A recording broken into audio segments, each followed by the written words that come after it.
and he is a great man, a great father, a friend, a builder, an extremely successful entrepreneur, a husband, and he is the people's president. I have the greatest honor to introduce you not only to the 45th, but to the 47th president, who is the greatest champion of any president that has ever been, of religion, of faith, and of God. Will you please welcome President Donald J. Trump?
Well, thank you very much. That's a big group of people. That's a nice group. Well, we want to bring religion back stronger, bigger, better than ever before. Very important, and this is a good start.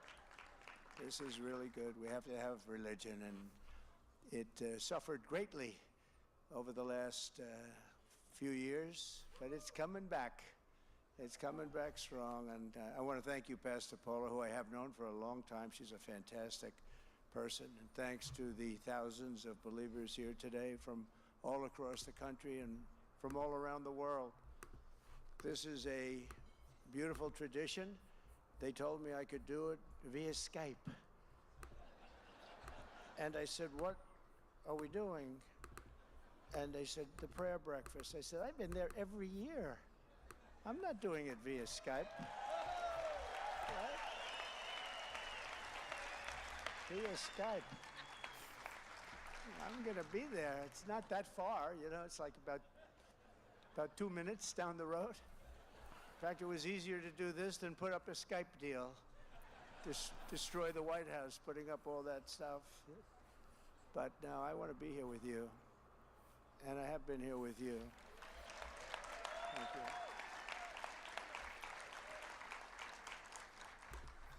And I do that despite the fact that they say I can't run again. That's the expression. Sure. Then somebody said, I don't think you can. Oh. Now, I want to be with you regardless, and it's an honor, and it's something I've enjoyed. I've actually met some very nice Democrats here. It's true. I have. But this is a beautiful tradition that started with President Eisenhower in 1953, and I wouldn't miss it for the world. After 4 long years, really, they were very long, dark years, in my opinion. It's great to be back at the prayer breakfast, and I hope you all agree it's nice to once again have a president that shows up to the prayer breakfast.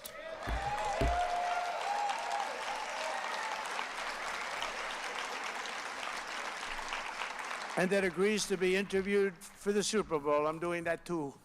Nice. They haven't done it in so long, they forgot about it. At the Super Bowl? Oh, but they hadn't done it in years. Trump at the Super Bowl. I said, yeah, this morning they wanted to know, and I said, yeah, why not? What the hell? You know the way I look at it? They ask you a question, and you give them an answer. It's not that hard. But they didn't show up for years, so they were almost shocked when I said, yeah, I'll do it. Why not? But I want to thank our great newly confirmed Secretary of the Interior, Doug Burgum, who's fantastic, by the way, for being here this morning. I don't know if, is he around? Where is he? Where is he? He's right there. Right there. With the lights, I can't, there you are. You are a handsome devil. He's a good-looking guy. He's got an even better-looking wife, I can tell you that. But I want to thank you and Catherine you've been fantastic. I knew immediately, he was running in a group of people, and I spotted him immediately. I said, that guy's a winner. He didn't get the gravitas, because to get gravitas, you have to be controversial and, in many cases, a horrible human being. You get a lot of gravitas that way, and he's a very good human being and very smart. But I said, he is really outstanding, and he's going to do a job with Chris Wright. Two of them, it's like a partnership with Interior and Energy. He's going to have more liquid gold coming out of the ground than anybody's ever seen before. We're going to drive the price down, and everything else is going to follow. So he's one of the really important people. He was a very, very, very great gentleman, was a fantastic governor, by the way, and really did do, and sort of learned the oil business as a governor, because he made his money, made a lot of money, which I like. I like people that make money, because that means they can help us.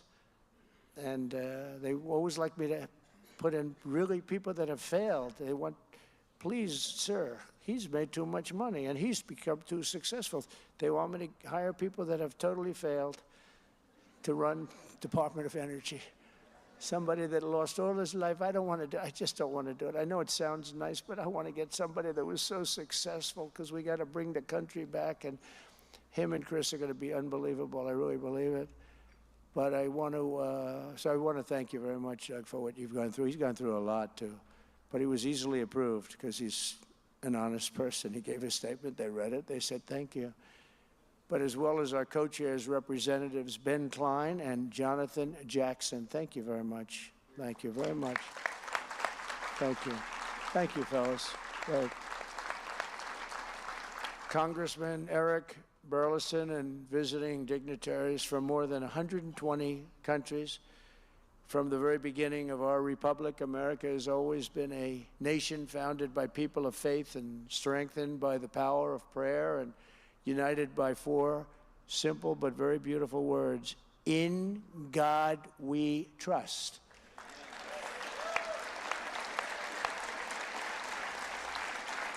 And you all know there was a movement to get that out. I said, no way, don't bring it up. Don't bring it up. I don't want to hear it.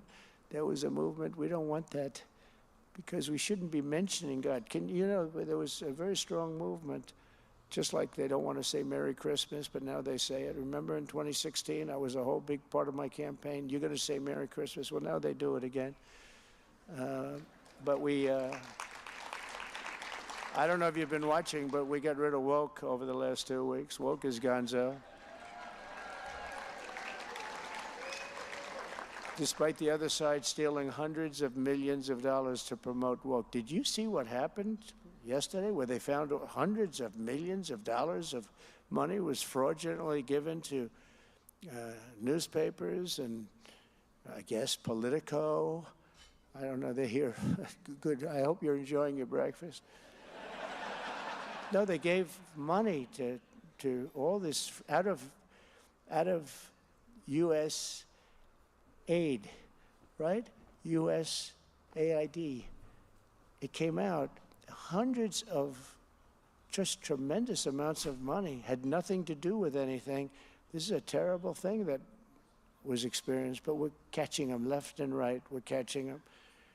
We're catching them to a point where they don't know what the heck is going on. They can't believe they're getting caught.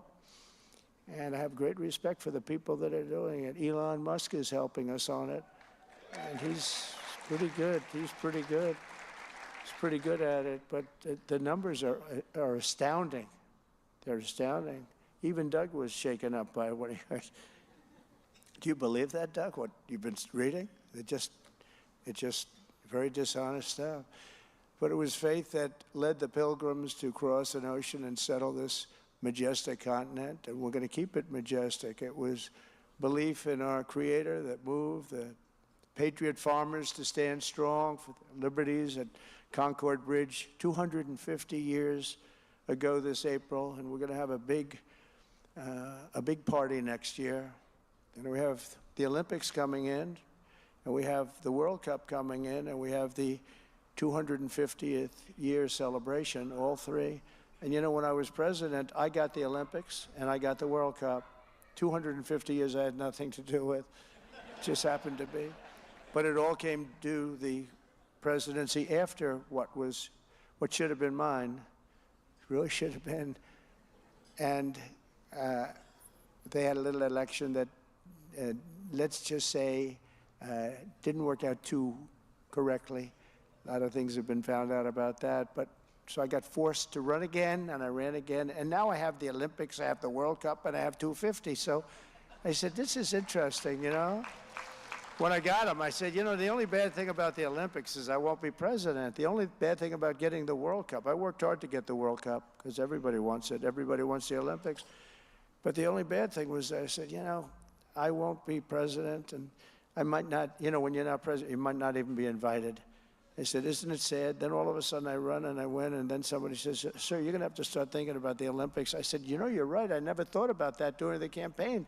I'm going to be here for the Olympics and the World Cup. How about that? God works in very strange ways.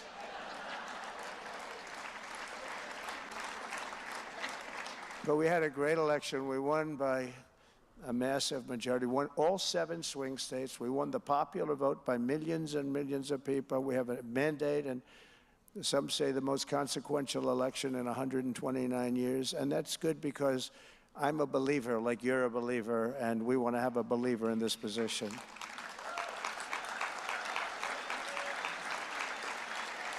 And it was confidence in America's God-given destiny that pushed the pioneers to journey west and led Americans to end slavery, crush fascism, defeat communism, and conquer every single challenge that we faced. And they were very great challenges. Now it's the same time, I have to remember, unyielding faith in America's mission that inspires us to make our country great again. And soon it will be greater than ever. We're doing really well. We're doing really well. It's, I think in 2 weeks they're saying, I'm reading it, so I'm not even saying it, but I feel it, that we've done more than just about any president ever. The first 2 weeks have been probably, they say, the most successful 2 weeks in the history of any presidency.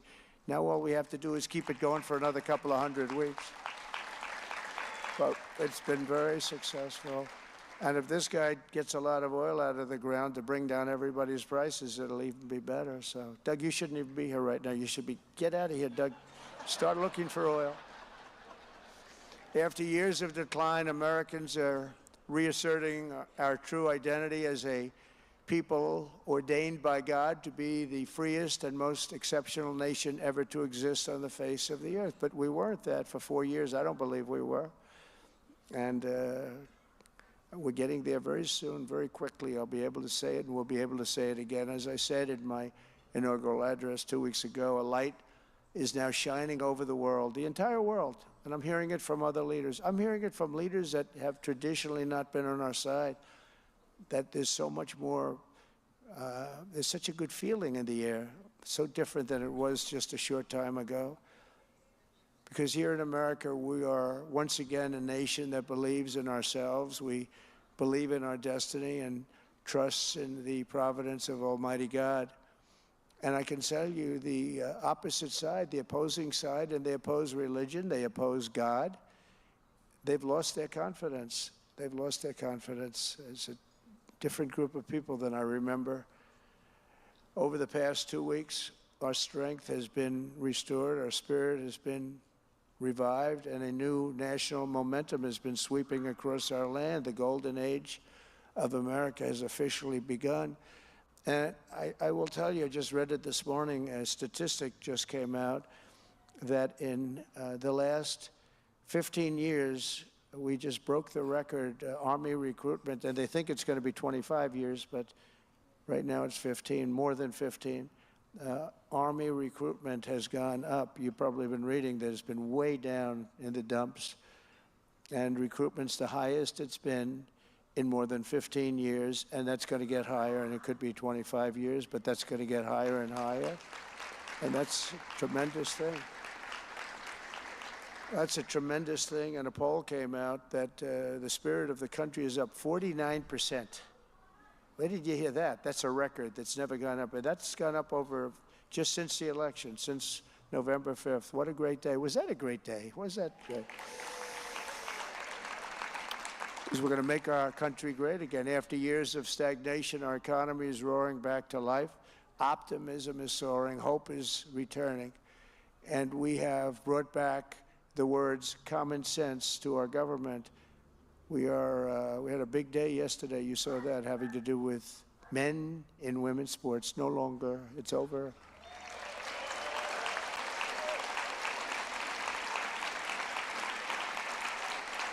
But we're going to be securing our borders, defending our freedoms, and restoring the principle of meritocracy. Merit. We're a merit-based country again.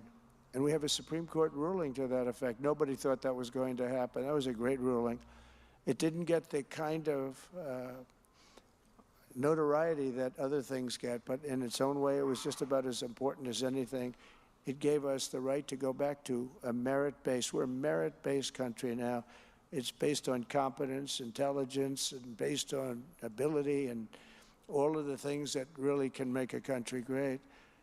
Around the world, America is being respected again, and you are already witnessing some very incredible results. Just days before taking office, my team negotiated a breakthrough ceasefire agreement to stop the bloodshed and killing in the Middle East and return the hostages held captive by Hamas back home to their loved ones. And as the Bible says, blessed are the peacemakers. And in that end, I hope my greatest legacy, when it's all finished, will be known as a peacemaker and a unifier. I hope that's going to be true.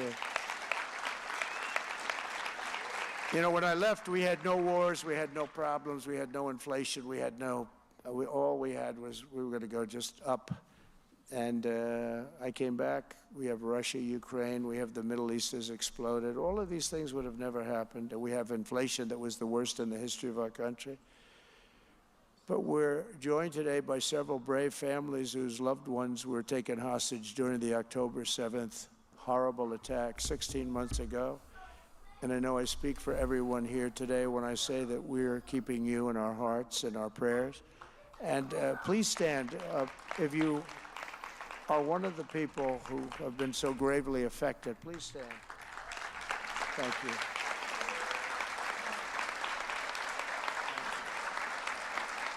Thank you very much. Well, they're coming in. More are coming in today. They're coming in. It's a very traumatic situation, very tough, as the people know that are here with us. But they're coming in. And I made a statement, and I meant it totally, that if they're not home by the time I get into office, all hell will break loose in the Middle East. And I think they respected that statement. So we'll see. But we have more hostages to come, and we hope they live up to their word. And I have to say, who knows if that's going to happen. But one way or another, it's going to work out. It's going to all work out. As president, I will not rest until every remaining hostage has been returned to their families. So thank you all for being here. Appreciate it. Also with us is an incredible survivor of October 7th. What a horrible day that was. That would have never happened. Iran was broke. They had no money to pay to Hamas or Hezbollah. They were stone cold broke. And when I left, they started selling their oil again. They took the sanctions off. They did everything wrong. I mean, I'd like to say the opposite of that. I would much prefer saying the opposite. But they did everything wrong. That includes with Russia and Ukraine. That should have never happened also. All those millions of kids, you know, the soldiers are just being decimated. The two countries, probably 800,000 Russians, 600, 700,000 Ukrainians, young people, just laying on a battlefield dead. It's a horrible situation going on over there. We're working very hard, and I think making progress to stop it. Also with us is an incredible survivor of October 7th who was held captive by Hamas for more than 8 months. Noah Agramani was the music festival. She was at the music festival and attacked on that terrible day. Where are you? Where are you? Thank you very much. Thank you. Thank you very much.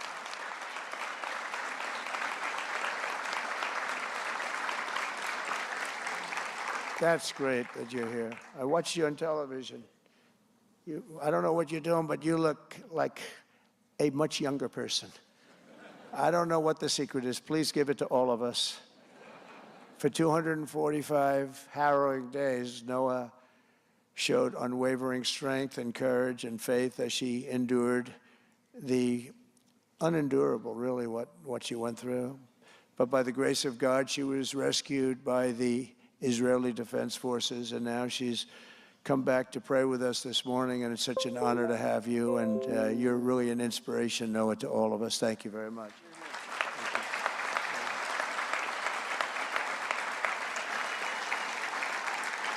The innocent civilians attacked on October 7th were targeted for one reason, because they were Jews. They were murdered and kidnapped because of their faith, and these events remind us of how blessed we are to live in a nation that has thrived for 2.5 centuries as a haven of religious freedom, although I will tell you the last 4 years have been very difficult. It would have been a very difficult thing for me to have made that statement if this speech was taking place 2 years ago. My administration is absolutely committed to defending this proud heritage, and I will always protect religious liberty.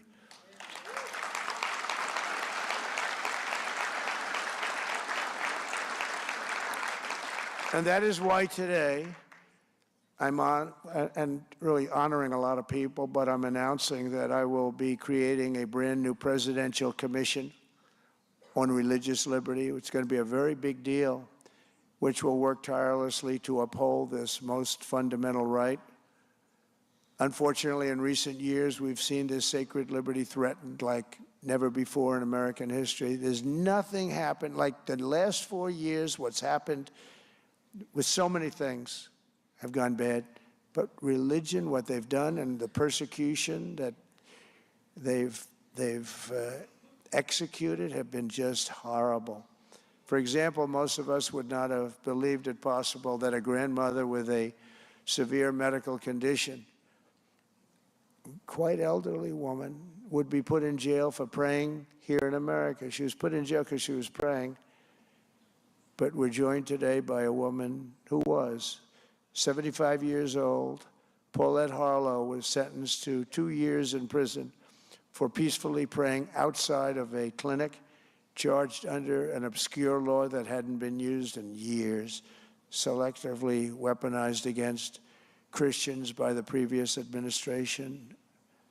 I never understood how we won with evangelicals, we won with Christians by a lot. But even that little bit that they got, I said, who are the people that voted for them? Who would vote for them? They were terrible. They were terrible to you, and they were terrible to people of religion, all religions. At her sentencing, the judge mocked Paulette's Christian faith.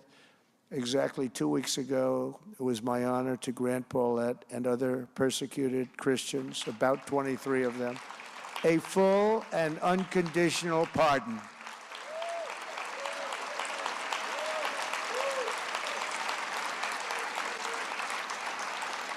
We got them out of there. We got them out. They're so clean now. You know those pardons? You're so clean. There's nobody so clean as Paulette in this whole room. She was just, oh, she got a little lucky, didn't she? Yeah, she got lucky that I won that election. But she was going to be in there for a long time, right, Paulette? But what happened to you must never, ever happen again in America. So I want to thank you very much for being here, Paulette. Thank you. Thank you. Thank you very much.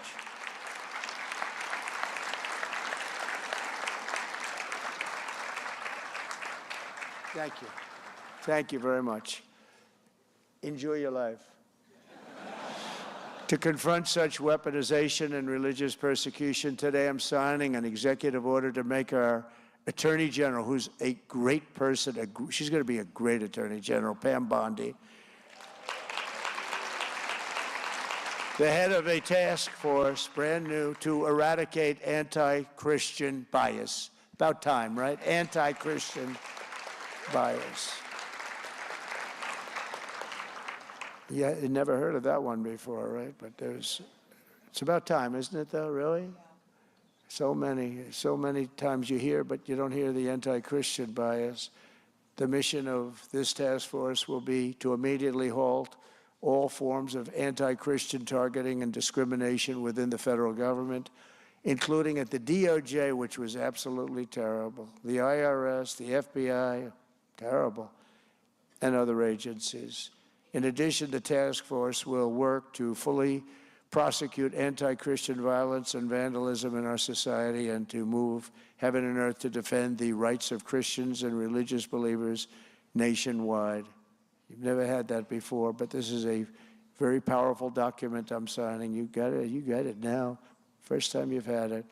If we don't have religious liberty, then we don't have a free country. We probably don't even have a country. This week, I'm also creating the White House Faith Office, led by Pastor Paula White, who is so amazing. That man's happy. Look at, stand up. Let me see. Why are you so happy? You love Paula, right? I come from Lebanon. Oh, Lebanon tough, yeah. So you know what we're talking about better than anybody. Yeah. You're going to have a great new ambassador to Lebanon. Yes, thank you very much. Thank you. That's tough. Yeah, you're going to have a great new ambassador. We just put him in. While I'm in the White House, we will protect Christians in our schools, in our military, in our government, in our workplaces, hospitals, and in our public squares.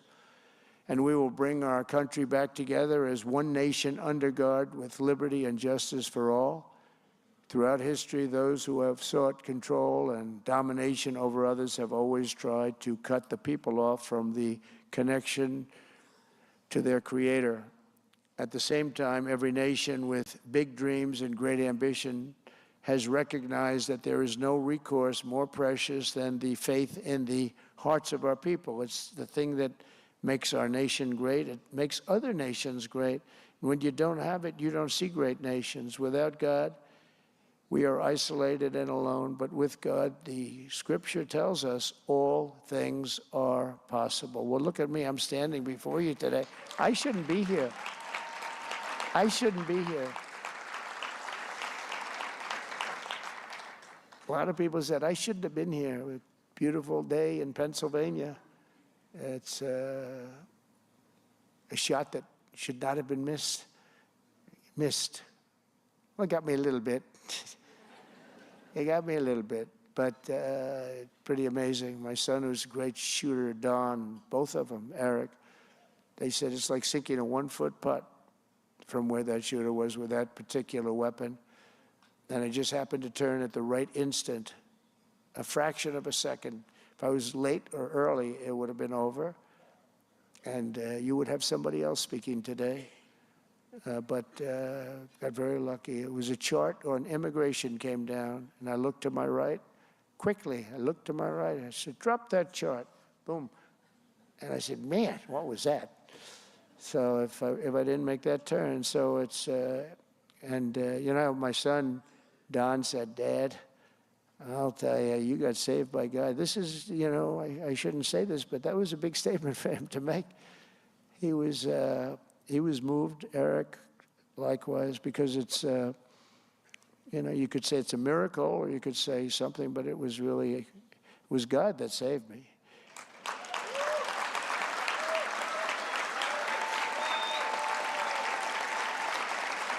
Thank you. But even in the dark, thank you.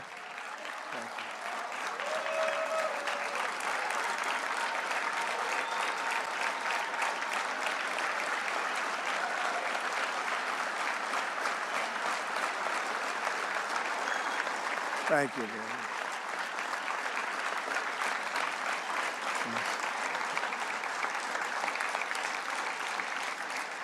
Thank you very much. That's very nice. Even in the darkest moments, hope is never lost. And 2 weeks ago, I went to a small town in North Carolina. What a great place North Carolina is. We love North Carolina.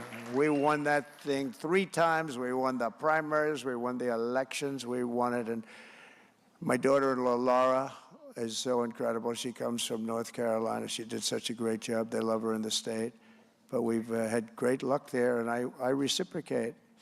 And it had been virtually destroyed, the whole state, this Hurricane Helene. It was a heavy water hurricane, the water like nobody's ever seen. And lakes were built in areas that were always dry. And the people had lost everything they owned. There were numerous people, many people dead. FEMA under Biden was a disaster. They were almost not even, they essentially weren't even there. They'd been abandoned by their government. And seen their friends and neighbors swept away and die, saw many of them.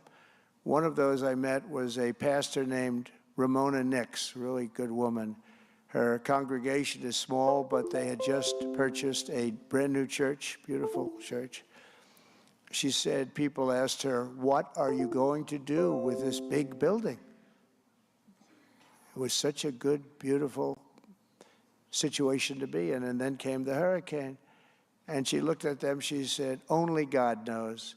Just 1 week after dedicating that church, the storm hit their little town, and the pastor's church became a lifeboat for a community that was just displaced. The church withstood the storm, one of the few buildings that did. Before the end of the week, the sanctuary was so packed with supplies that it was hard to walk. Everybody from all over the country was sending her supplies, food, everything, toys, everything.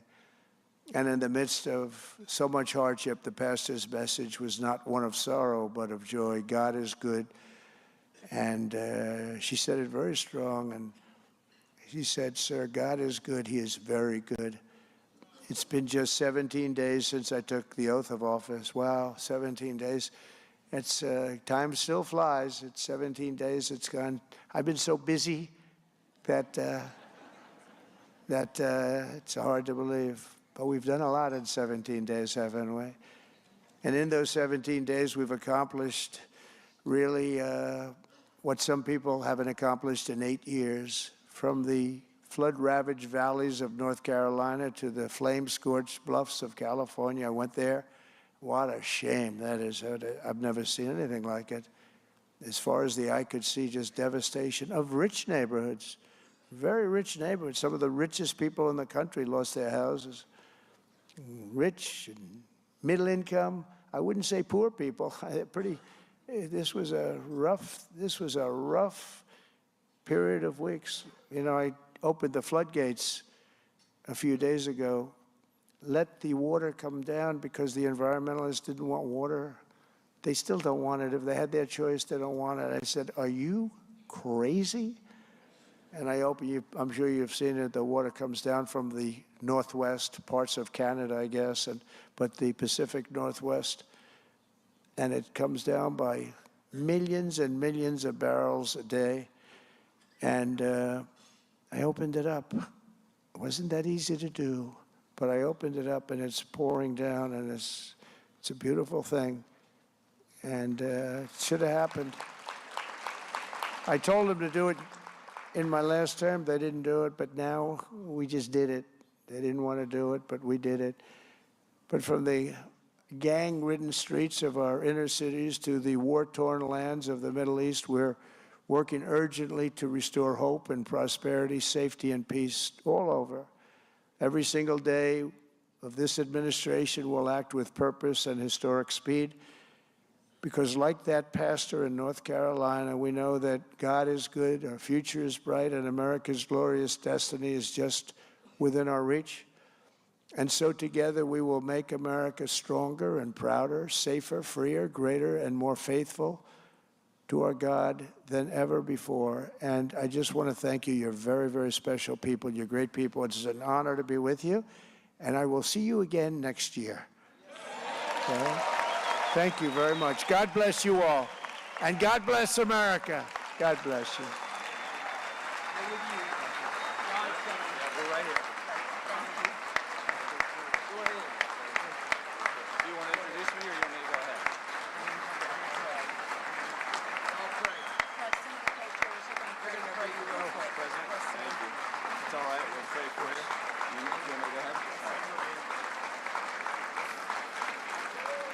Thank you, Mr. President. for being here, for this tradition, for celebrating our love of Jesus Christ, our shared love. And we also want to thank you as the co-chairs of the Congressional Prayer Breakfast. We know you were there this morning, and we want to say that next year, as the co-chairs of the breakfast next year, we want to make it easier on you. We want to bring the members back here for next year's prayer breakfast. One-stop shop. But if all of you would join me in prayer for our president. Dear Father in heaven, we thank you for the blessing of bringing our brothers and sisters from around the globe together today in unity and prayer. We gather here to pray for our nation, and we lift up President Trump before you. Lord, we ask that your Holy Spirit surround President Trump in a powerful way. May he feel the power of your Holy Spirit and your guiding hand in every decision he makes. Grant him discernment to recognize your will in the midst of challenges and surround him with trustful counsel. Lord, we ask that you grant President Trump the wisdom of King Solomon, the endurance of Job, and the heart of King David. We pray that President Trump give an attentive ear to hear your voice clearly on matters of state, on family, and on freedom. That very ear that was nicked by the assassin's bullet and showed us how you have a plan for President Trump here on earth, Lord, and that you spared his life that day in Pennsylvania for a reason, that he would once again be elected by the voters and once again serve as President of these United States. May he operate in your strength and draw upon heaven's power in every circumstance. Give him the courage to lead with righteousness and integrity, that he might serve our nation with grace and insight.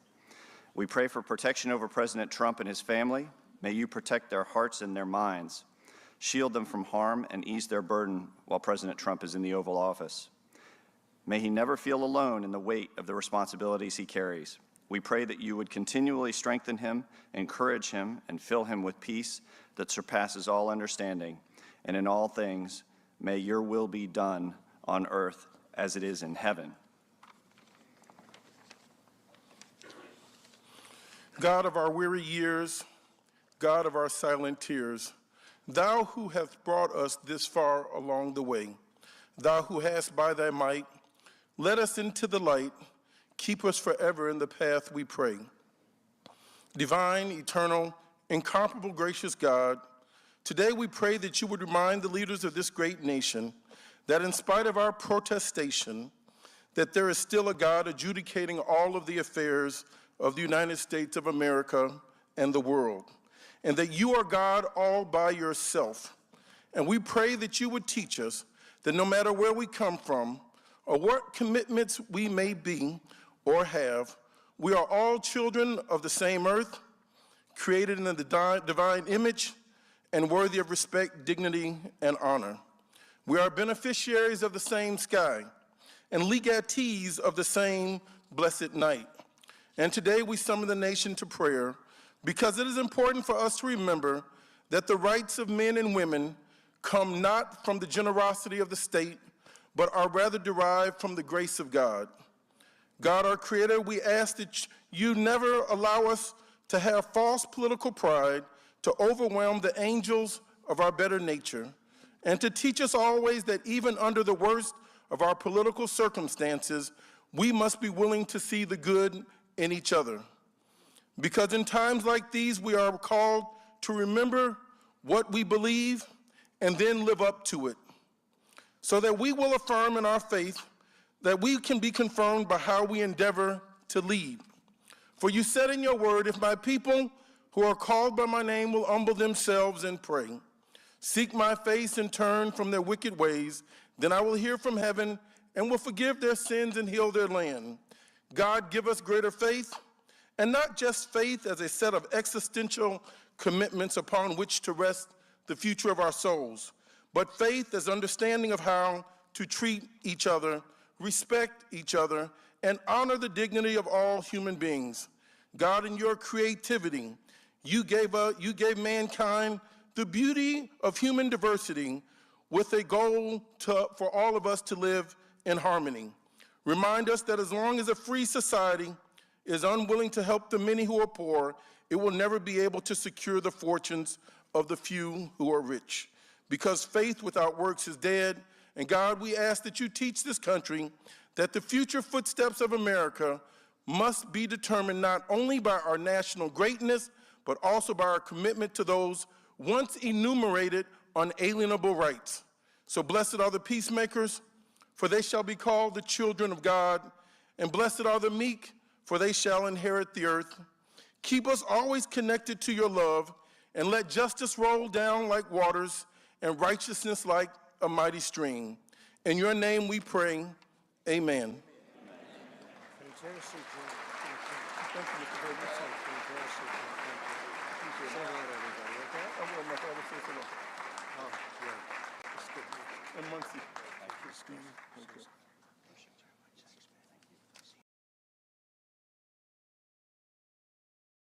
Okay, we're signing a regulation bill, and you might want to discuss it, please. Somebody could explain it. This is an executive order called Unleashing Prosperity. Morning. It is wonderful to be with everyone, and I have the distinct honor and privilege to introduce, and it really doesn't have to be just an introduction, but to bring to you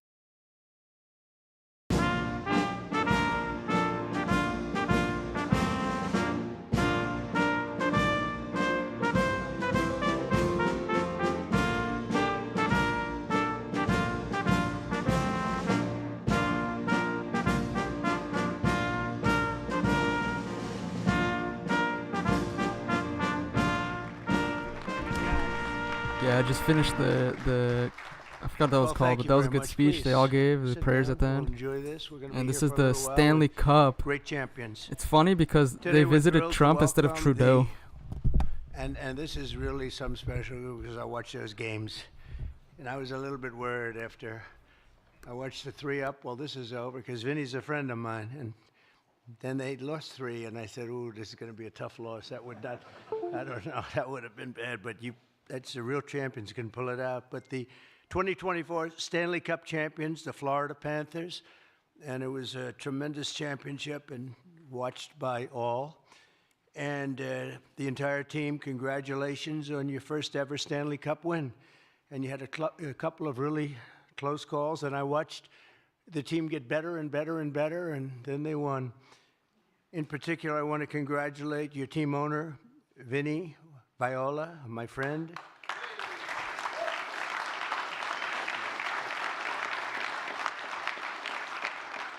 His sons, John Michael and Michael Thomas. Where are your sons? Where are they?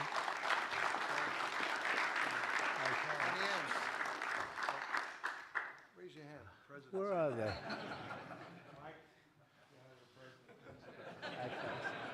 Nice job. And head coach Paul Maurice, really fantastic.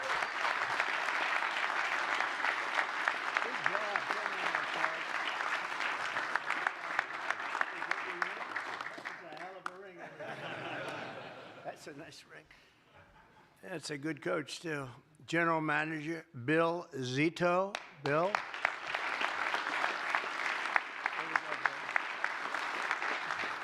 And President and CEO Matthew Caldwell. Here, here, here, here, like they say in Canada. Here, here. We're also pleased to be joined by NHL Commissioner Gary Bettman. Where's Gary? Gary, come here, Gary.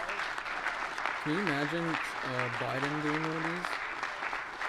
He's done a great job. I knew him a long while, right? When he was in another league. But this has been incredible, the job you've done. Thank you very much. Senators Rick Scott and Ashley Moody. Rick, Ashley. Congratulations to Ashley. And Representatives Byron Donalds. Byron, thank you very much. Gus Bilirakis, thank you very much, Gus. Michael Herodopoulos. Michael, good job, Michael. Anna Paulina Luna. Hi, sweetheart, how are you? Congratulations. Jared Moskowitz. Jared, very good. And Maria Salazar, thank you. Maria, thank you very much. And we have a couple of others. I'm going to get myself in big trouble because I don't know where you are. I know you're here someplace, but we got to get on to ice hockey.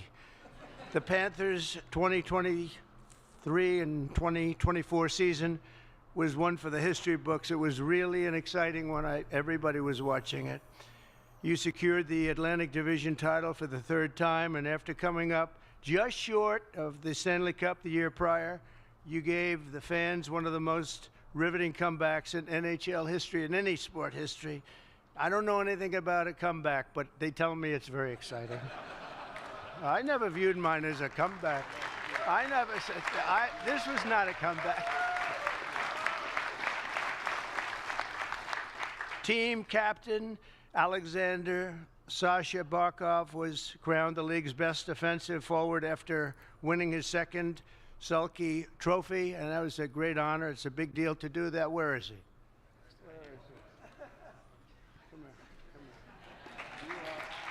Trump just announced he's firing another 170 people and from when the facing off against Environmental your Protection cross-state Agency. rivals, the Tampa Bay Lightning, Matthew Tkachuk's firepower was unmatched, contributing 2 goals and 2 assists, and he led the way to a glorious 9-2 victory. 9-2 victory.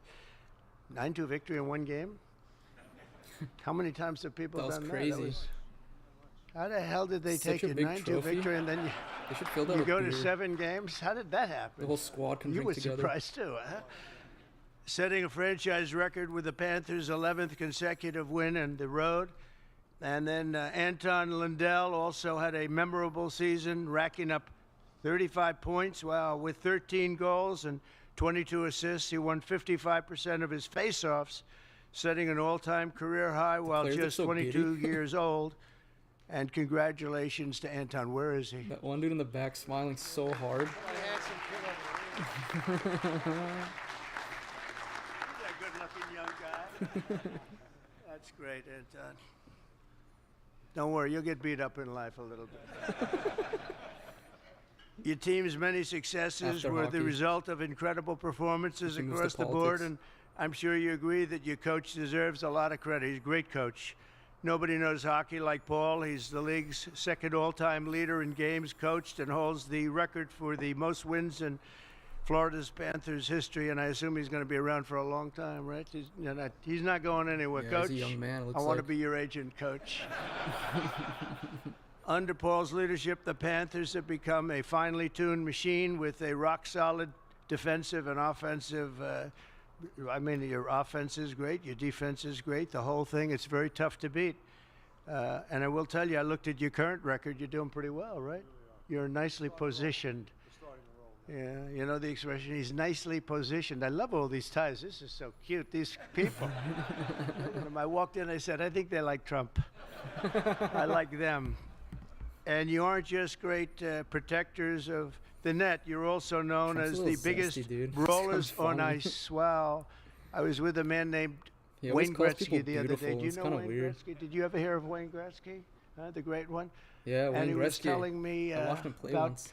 a gentleman that protected him named I didn't know Marty shit back then, McSorley. though. Do you know that? You ever hear of him? I don't know if he was a good hockey player, but they say he was very tough. And Wayne was saying he was great as far as he was concerned. He had tough cookies. All of the team's hard work led up to big Yeah, Wayne showdowns Gretzky was last famous June for where fighting you people. defeated the Edmonton Oilers in an unforgettable, and it was, 7-game series. The Panthers, as I said, started strong with a 3-0 lead. It was over. It was over. In fact, I didn't watch the next 2 games because I said, this is not going to be too exciting. And then I said, uh-oh, this is not good. Then I really said, uh-oh, right? He went to a game 7, but the Oilers made impressive Yeah, that guy on recoveries the and right's so really short right amazing, here. actually, the way they played, too. They evened the That's score me. and forced a decisive game my 7. type The of series energy. was a battle from start to finish. It made it actually much And then that more one dude in front is like interesting. massively Goalie tall. Sergei Bobrovsky, and he was incredible. Oh, I got to see him. Where is he? Bobrovsky, huh? Congratulations, sir. Huh? How good is he? You were, I mean, Hall of Fame? And even, how old are you? 36. Boy, I tell you, you were unbelievable. What an amazing job you did.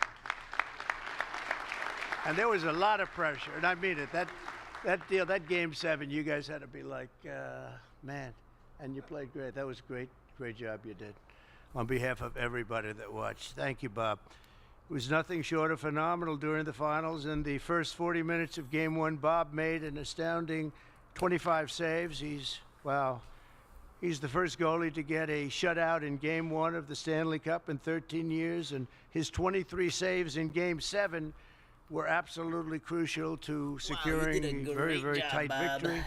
And Bob started his career as an undrafted free agent and is now a Stanley Cup champion and will go down as one of the great goalkeepers in all-time history. It's really a big I want big to take honor a for sip you. out of that cup. Especially what you were undrafted, so he made a good deal, in Like other words. Huh? 50 cans of The beer best in thing. there. You'd like to find more like that, huh?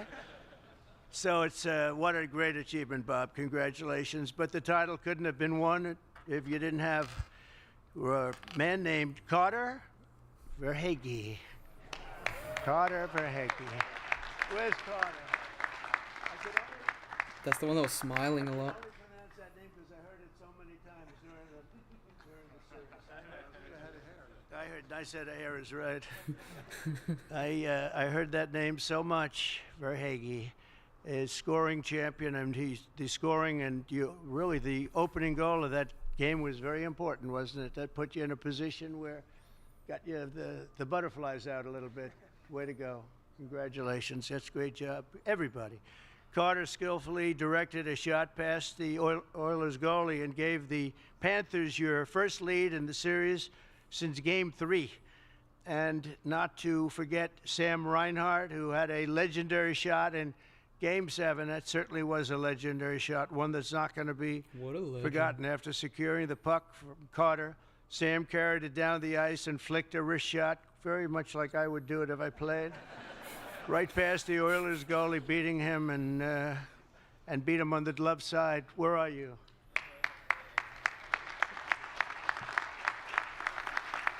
How did you feel after that shot? Like the greatest feeling or one of the greatest in life? You could say it. 25 minutes to play, so not too good. You had a long time left. It's true. It's true. You had a little bit to go. Sam cemented himself as in Panthers history for shooting the team's first ever Stanley Cup winning goal. That was a winning goal. Both teams showed tremendous willpower and athletic talent, unbelievable talent. But in the end, the Panthers stood the ground and did what you have to do as a champion. You can't be a champion unless you could go through something like that. And I can tell you, it was hell for them, that seventh game. Going to the seventh game had to be hell because you're either going to win and really be praised because you came from such a horrible position to being life. If Biden was still president, or if Kamala had one, they would probably complain why there's only a bunch of white guys on there. They're like, hey, we need some diversity here. Threatening. Right? I mean, that would have been just unbelievable. We've seen them. We've seen it happen. Happens a lot, actually. But you didn't let it happen to you. It's an incredible achievement.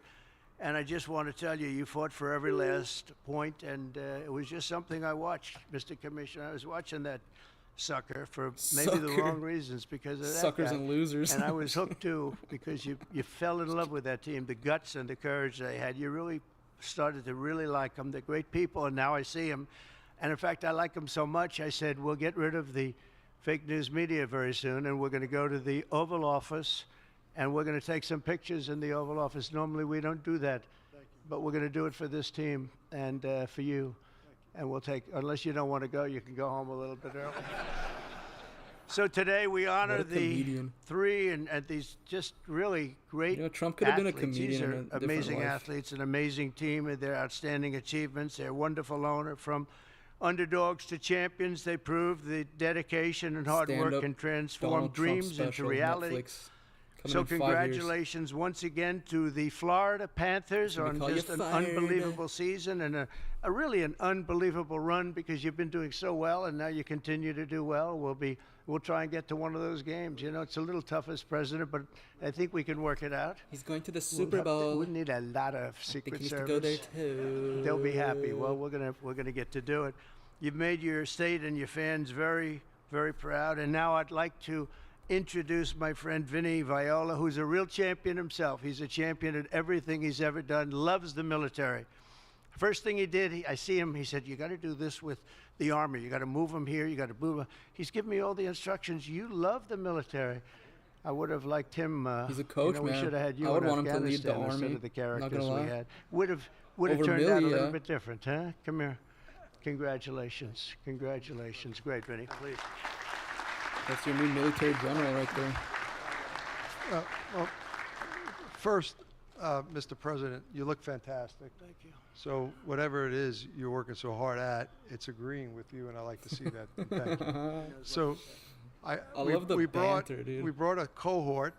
We're so to back. use a term We're used so in the military back. of champions to visit a champion, and your kindness and the hospitality displayed by your staff is a simple reflection of the excellence that you demand of your people, and we were the beneficiaries of it today. So thank you. Thank you.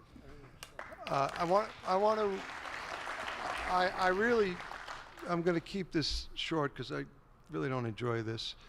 Yeah. Just a Coaches couple don't of like points. talking unless they're South screaming. Florida more broadly has just been fantastic to us, Mr. President. We have with us two very special people. They know our team in and out. I have to recognize them. Mark Bogan and Monica Shapiro from Broward County. They're just two superstars. And That's it's hard, side-eye. it's hard to start, really, Gary. When we took the team, it was a little tough. And we really needed the help. This of guy's the got a real community calming and voice. I can the see why he's a political coach. class and, quite frankly, the private leadership. I could thank every member of the Panther staff. They were all here, the team. I'm going to bring up This guy a should be guy in that politics you next. would really like. He's a 100%. just a tough, talented. His spirit just went right into the team. He's helped define that. His dad was a great player, Keith Kachuk. I don't know if you remember him. Yeah, he was a big, strong guy. He's like his dad. Before I do, I want to say one thing because my brain runs all over the place. Jared like that too. Moskowitz, your dad, when I bought this team, spent countless hours with me, driving me all over Fort Lauderdale. I mean, meeting with, right, Monica? He was a great guy. I want you to know he was a great guy, and I want you to know you carry him in your heart every day. And he'd be so proud of you and the public service. Now,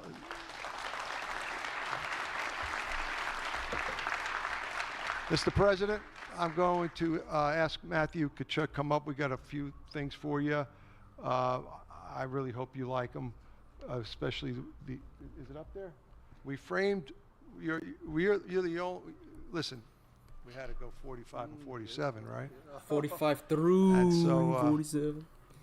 Joe Biden technically I thought you'd like that, but is like instead of a Ranger tab, because we designed this like the Ranger Battalion, your tab says POTUS. See above the Florida? See that, Rick? That's pretty cool, right? All right, POTUS. Matthew, come on up here. You You should gotta say talk to the president CIC, about your team. Commander in Chief.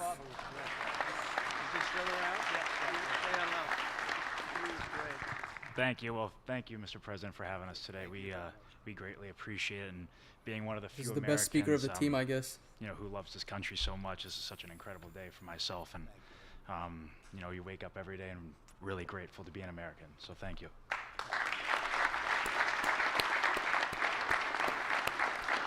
But yeah, this team and this group of guys is super special, and everybody sees what we do on the ice. But I've built bonds with these guys that'll, I'll have for the rest of my life, and I'm forever grateful for these guys. We're forever champs, and I'll always remember these guys. That's true. Yeah. That's true.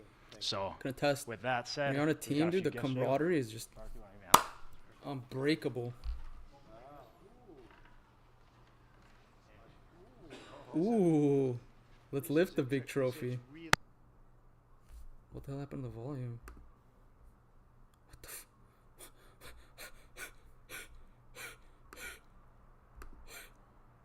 What the Where'd the volume go? It was getting good. He's holding a stick. Where's the goal? I want him to shoot one now. The funniest thing was watching Trump do that sword dance for his inauguration. Hopefully he cuts a cake with it right now.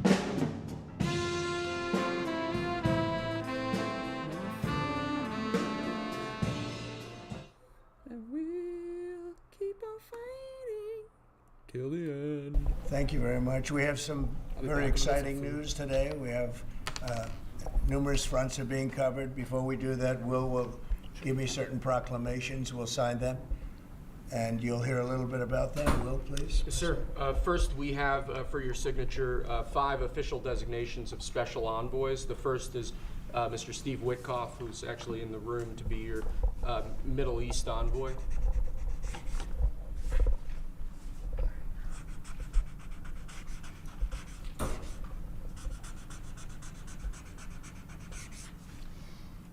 Where is Steve? Steve Witkoff, everybody. He's done a great job in the Middle East, really great. But we'll see how it all turns out. It's complex, but I think he's going to do very well. Next, we have Mauricio Claver-Carron to be your special envoy to Latin America, sir. Okay, good man.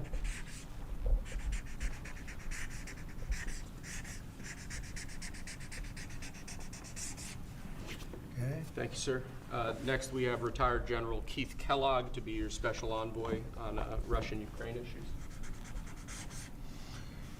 We've made a lot of progress on Russia, Ukraine. We'll see what happens, but a lot of progress has been made. We're going to stop that ridiculous war.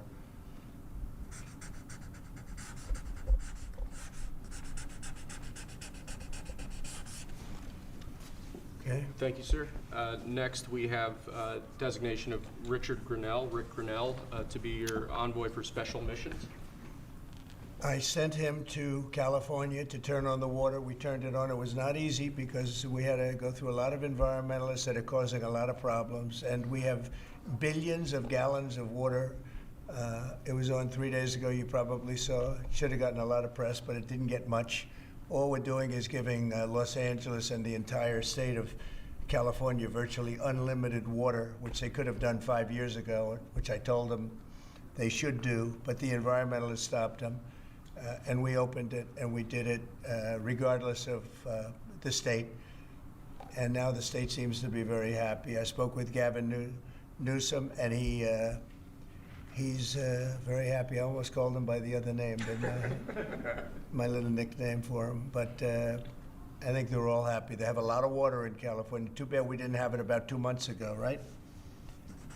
Mr. President, that was, by the way, that was a big move. We have, I don't know if you saw the pictures that were released of the water pouring down from the Pacific Northwest and Canada and lots of other places. And it's a pretty amazing sight. Mr. President, Rick Grinnell had a big Friday trip as well. He had a very big Friday trip, you're right. We'll talk about that. He's a good man, Rick. Lastly, sir, we have a designation of Mark Burnett as your special envoy to the United Kingdom. You know Mark Burnett is? I figure he should be good. He's certainly done a great job. Friend of mine and very talented guy. We have very talented people working for us. I'll hold that one up because Mark gets so much television. We'll hold it up, right? He'll be thrilled to see it. He's going to do a good job. Thank you, sir. Next, your administration has smashed records for appointing large numbers of highly qualified, capable people at all levels of the federal government. These are 28 sub-cabinet level officials being appointed to a number of different departments and agencies. Some of them are quite important positions like departmental general counsels, but these are people who have been pre-vetted and have received your approval previously. Very good.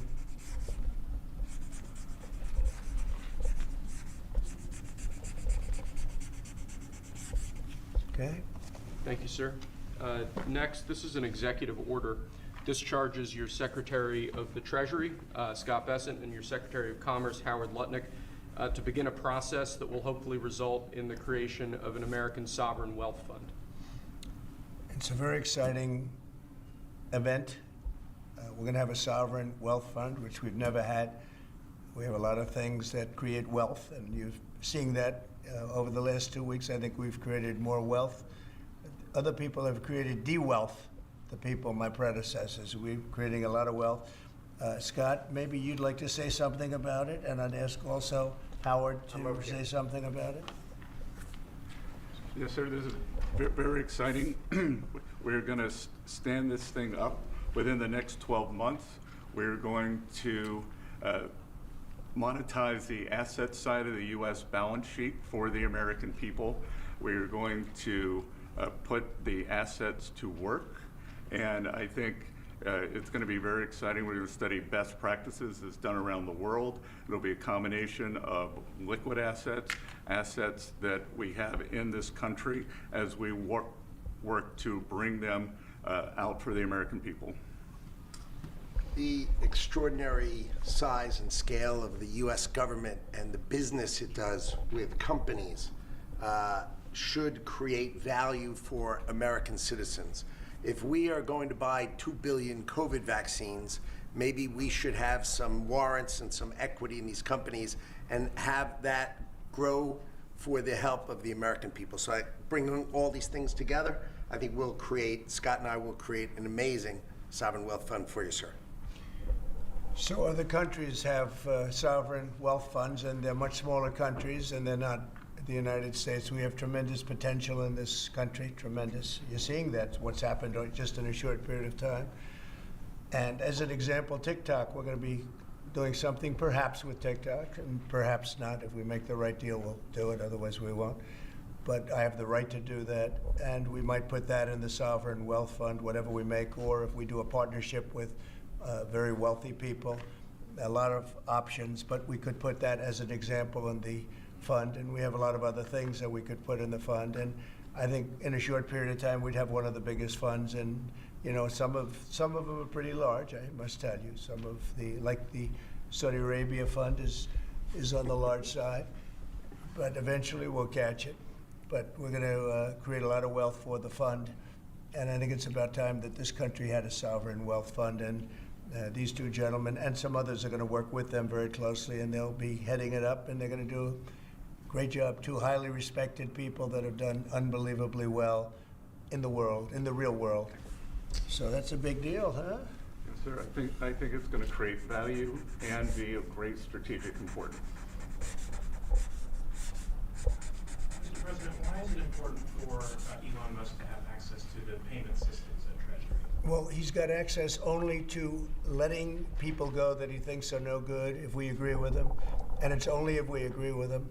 He's a very talented guy from the standpoint of management and costs, and we put him in charge of seeing what he can do with certain groups and certain numbers.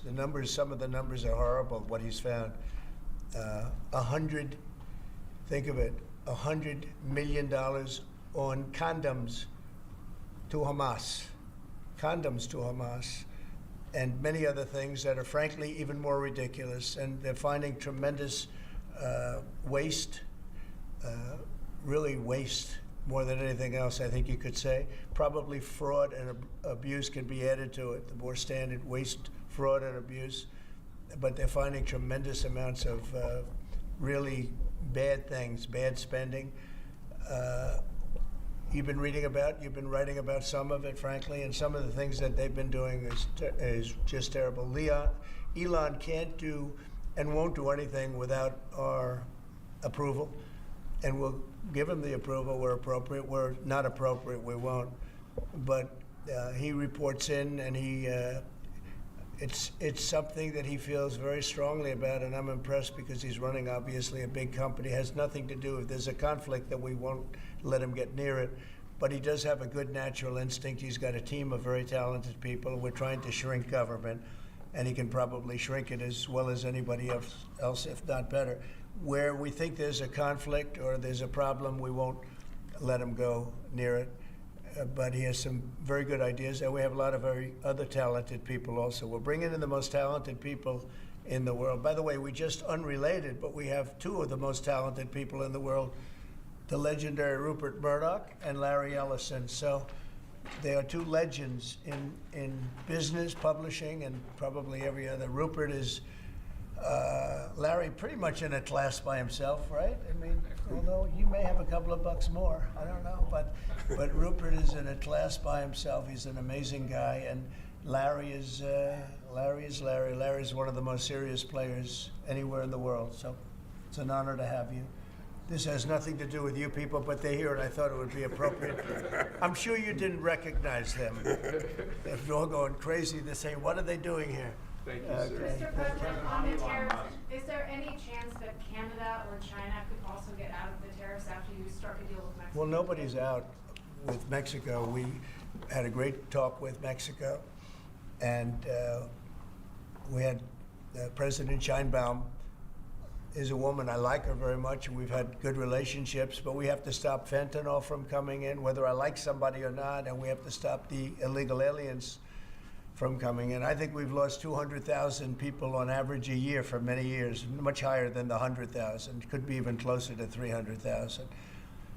And they've agreed to put in 10,000 soldiers permanently, like forever, 10,000 soldiers at their side of the border and stop fentanyl and illegal aliens from coming into our country. They have a big incentive to do. Other than that, we've agreed to talk and consider various other things. We haven't agreed on tariffs yet, and maybe we will, maybe we won't. But we have a very good relationship. I also spoke with Prime Minister Trudeau of Canada, and we had a good talk in the morning, but I did ask him a couple of questions, like, banks aren't allowed to do business in Canada. Canada is very tough. Canada is very, we're not treated well by Canada, and we have to be treated well. Banks are not, as an example, allowed. Did you know that? That banks, American banks, are not allowed to do business in Canada. Can you believe that? And that's one of many things, and we talked about it, and I think we'll win most of the subjects. But for some reason, a lot of things have been very unfair with Canada. I noticed that in the first term. You deal with people, and after a while you begin to realize, like you learn that Larry Ellison's very tough to do business with, okay? He's a very tough guy. I mean, I'm sure you're shocked to hear that. But Canada is very tough. They're very, very tough to do business with. And we can't let them take advantage of the U.S. They don't take our agricultural product for the most part. They don't take our cars. They make cars, but they basically don't take our cars. And we don't need, and look, I think we're going to have another good conversation today. We're actually speaking at 3 o'clock again. But we don't need them to make our cars. We don't need them to give us lumber. We don't need them for agricultural products because we have all the agriculture we need. They don't take our agricultural product for the most part, our milk and dairy, etc. A little bit they do, but not much. We take theirs. And as far as cars are concerned, they took in a big percentage, almost 19% of the market. And, I wouldn't mind making our cars in the United States, so we have a problem there. I'd like to make our cars in the U.S. We don't need Canada to make our cars. With that being said, we're going to have another call at 3 o'clock. We had a call this morning. It was a pretty good call, I'd say. So the call with Mexico went very well in the sense that they're very strong now on the border. They're going to put soldiers there. So, actually, they're their best military soldiers, and they're going to be at the border, 10,000. That's a lot of soldiers, and they want to protect it also. They don't want people running through Mexico, coming through Mexico to come into our country. So they're going to do that, and then we're going to talk about other things over the next 30 days. We're going to have Scott, Howard, and Marco Rubio, Secretary of State, lead the delegation, and we're going to have a big negotiation with Mexico. I'll be involved too, and President Sheinbaum will be involved to see whether or not we can work something out on the tariffs. What about China? China will be speaking to China probably over the next 24 hours. On fentanyl in China, President Trump. We don't want fentanyl coming into our country. Now, we had another big thing, speaking of China. China's involved with the Panama Canal. They won't be for long. And that's the way it has to be. Marco just got back, as you know. He's in the process of coming back. I guess he's almost back by now.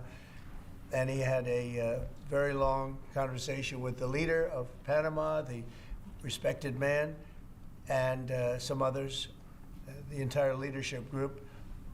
And we're trying to work a deal on the Panama Canal. The Panama Canal was given foolishly years ago to, it shouldn't have been happened, years ago to Panama, like Jimmy Carter and the group.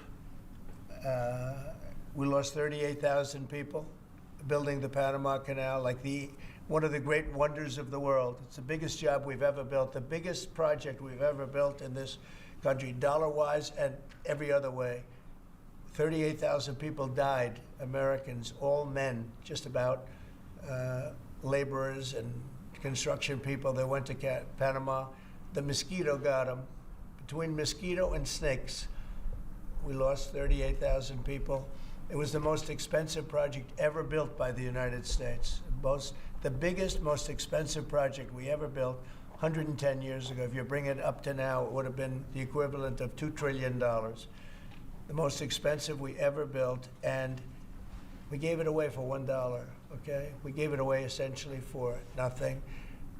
And we either want it back or we're going to get something very strong, or we're going to take it back. And China will be dealt with. And we didn't give that to China, we gave it to Panama.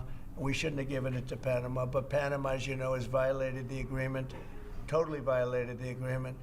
So that's in the process right now, but they did have a very good meeting with the head of Panama. In addition to the tariffs on China, could you say your current thinking about whether China should be forced to pay reparations both for fentanyl deaths and the million? No, I haven't talked about that, but they do have tariffs. Honestly, nobody, the amount of money that was lost and most importantly, the lives lost because of COVID is not something that anybody could ever even imagine. It's probably $60 trillion, and all the countries in the world don't have $60 trillion. The amount of death and the amount of destruction and the amount of money lost is probably $60 trillion. I had it figured by people about 3 months ago. It figured out. Nobody knows what the real number is, but it's almost an infinite number, the damage done. No, but I have not discussed that. What I have discussed is we'll have some good meetings with China. We have meetings planned, and we'll see what happens. But that was just an opening salvo. If we can't make a deal with China, then the tariffs will be very, very substantial. Okay, I'm going to sign this one. Sir, this is, you've obviously made making America healthy again a key priority of this administration. A key component of that is obviously heart health. This is a ceremonial proclamation declaring the month of February to be National Heart Month. Okay. I hear we're doing very well with nominations. We'll see, but it looks like we're doing very well with nominations. Mr. President, have you been involved with calling senators who had some concerns about Tulsi Gabbard or yes. RFK? Yeah, I've gotten great response.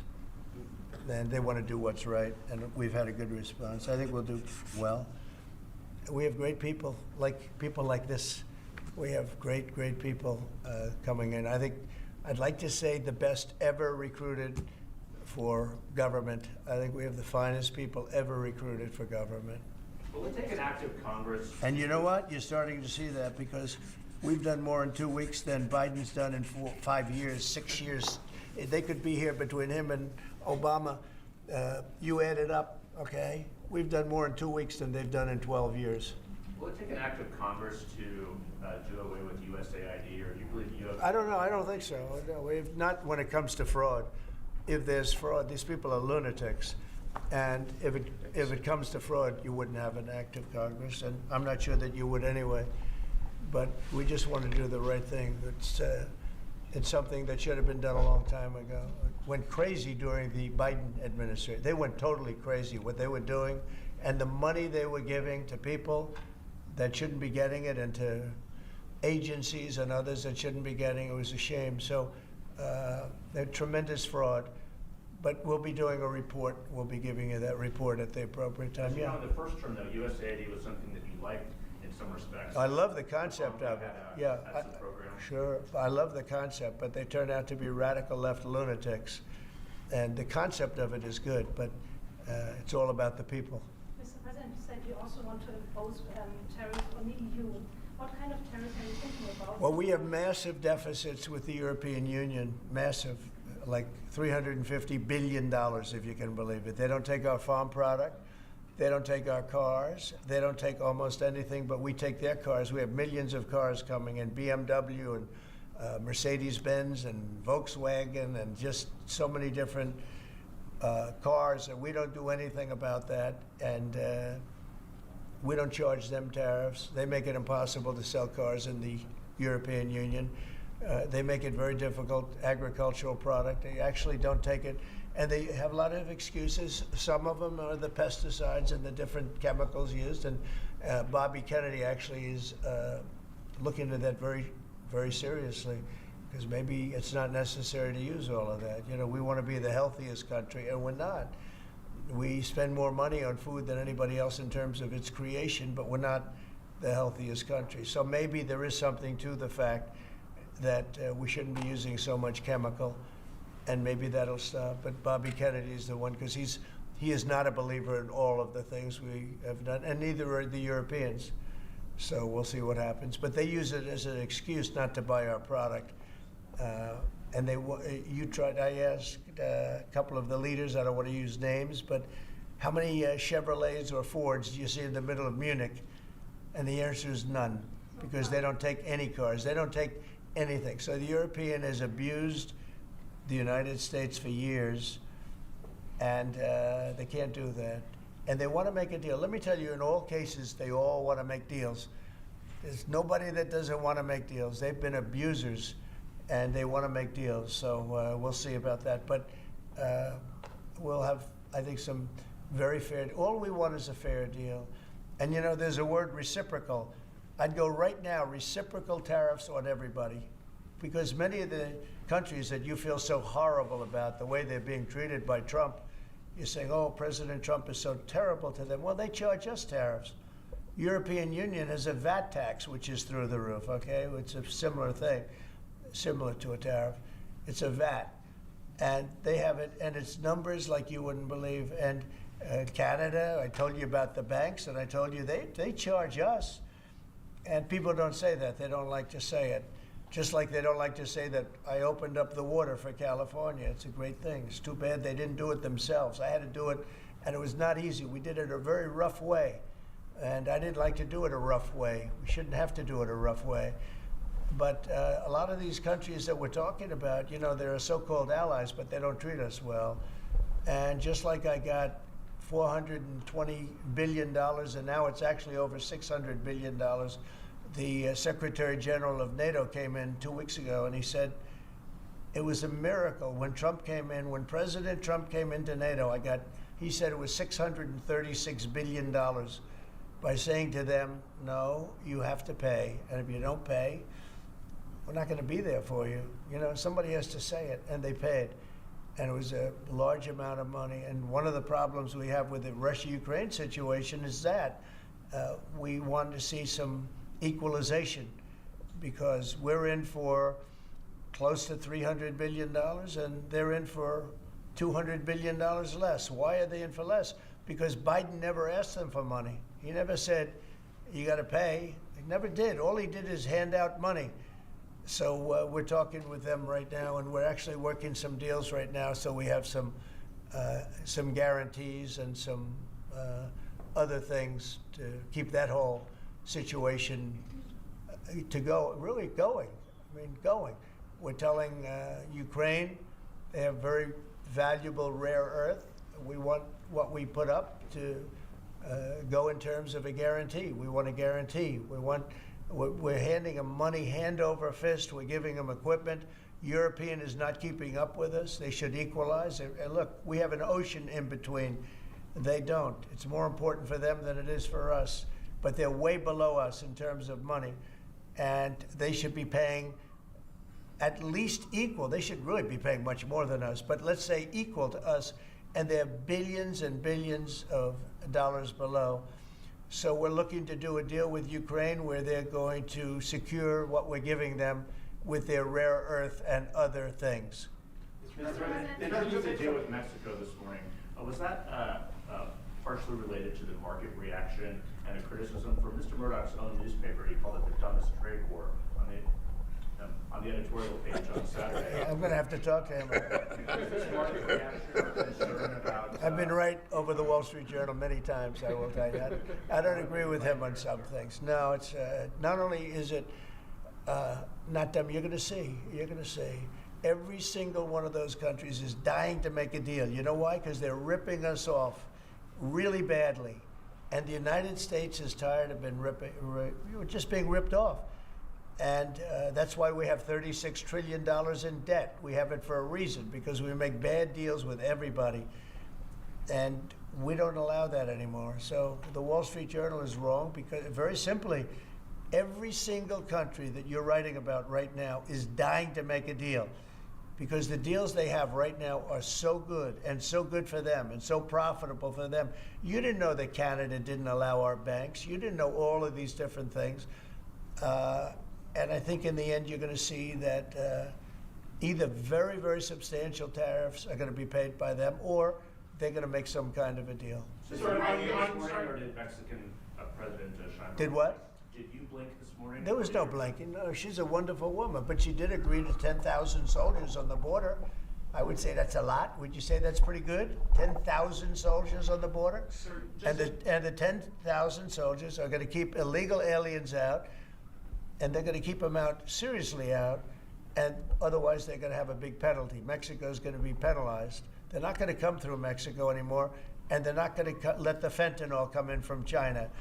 And China hopefully is going to stop sending us fentanyl.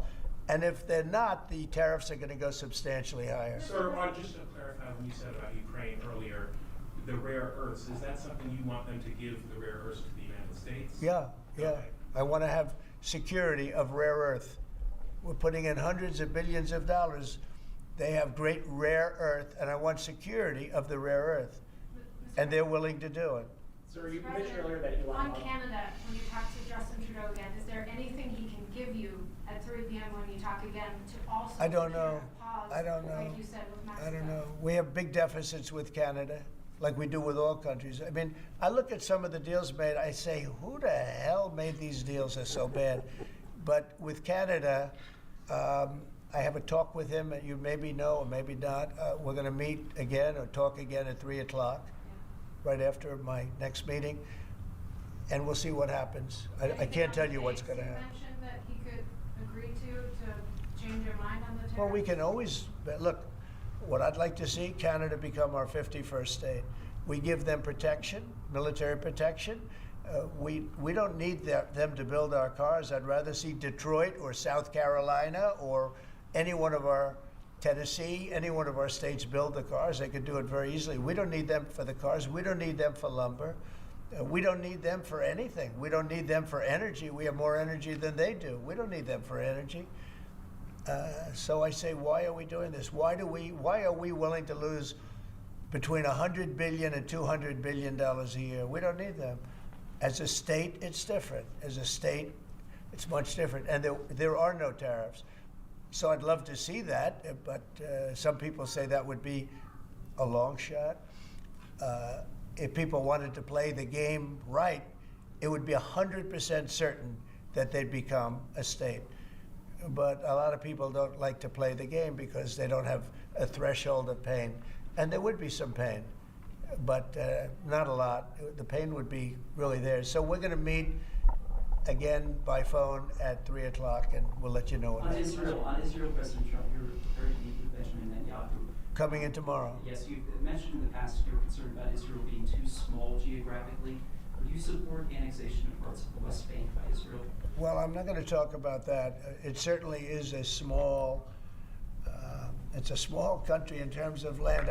See this pen, this wonderful pen? My desk is the Middle East. And this pen, the top of the pen, that's Israel. That's not good, right? You know, it's a pretty big difference. I use that as an analogy. It's pretty accurate, actually. It's a pretty small piece of land. And it's amazing that they've been able to do what they've been able to do when you think about it. There's a lot of good, smart brain power, but it is a very small piece of land, no question about it. Mr. President, you said earlier that Elon Musk is doing everything with your say-so. So is there everything that he has done thus far, going to all the agencies, shutting off access, getting access to federal payments, that all has yours? You're okay with all of that? For the most part, yeah. If we, if there was something that didn't have my okay, I'd let you know about it really fast. And you think there are some areas where you wouldn't let him work because he has conflicts of interest? If there was no, I haven't seen that. and he would know not to do it. So we haven't had that yet. But if there was a conflict, we would let him work it that There's out. an earlier piece with regard to Panama that they were going to make a deal, or the U.S. is going to take it. How long do they have to make that sort of deal, and are you still leaving on the table? We're going to meet with Panama on Friday at about 3:30 in the afternoon by phone, and maybe there'll be some representatives at, here or there. But we're going to be talking to Panama on Friday, essentially. And they've agreed to certain things, but I'm not happy with it. On the Middle East, Mr. President, if I may, do you still have doubts that the ceasefire will hold? On what? On the Middle East, do you think the ceasefire will hold? I have no assurances that it'll hold. I mean, I've seen people brutalized. Nobody's ever seen anything like it. No, I have no guarantees that the peace is going to hold. Steve, you might want to say something about that. Steve Woodcock. It's holding so far. So and we're certainly hopeful, and that's the president's direction. Get the hostages out, save lives, and come to hopefully a peaceful settlement of it all. So far it's holding. Mr. President, on a different topic, questionnaires have been going out to FBI agents across the country who were involved potentially in the investigation. Do you believe anyone involved at any level should be fired, sir? Well, I think the FBI was a very corrupt institution, and I'm a victim of it in a true sense. I was able to beat it, but other people have been treated horribly. I think the FBI had a great reputation. I think its reputation was really damaged badly, as is DOJ. Look at what they've done in terms of weaponization. Look at what they've done to a political opponent. Probably got me elected by what they did. Or I think I was doing well anyway, but they might have got me elected. But you know what? We have to have pristine, beautiful, perfect law enforcement. And what we want to do, and Cash is the one to do it. He's the one guy that is going to do it. We have to bring the reputation of the FBI. We have to bring the fact of the FBI back to what it could be. Not even to what it was, even better than it ever was. Because who would have thought that the FBI could have been corrupted like they were corrupted? Who would have thought that would have happened? Who would have thought they would have been used to go after, political opponents, essentially, but me being the number one, and so many other things beyond that. And they've been hurt very badly, and we'll see what happens. But Cash is the one to do it, and I hear he's doing very well. Cash will straighten it out. We have great confidence that we can make the FBI great again.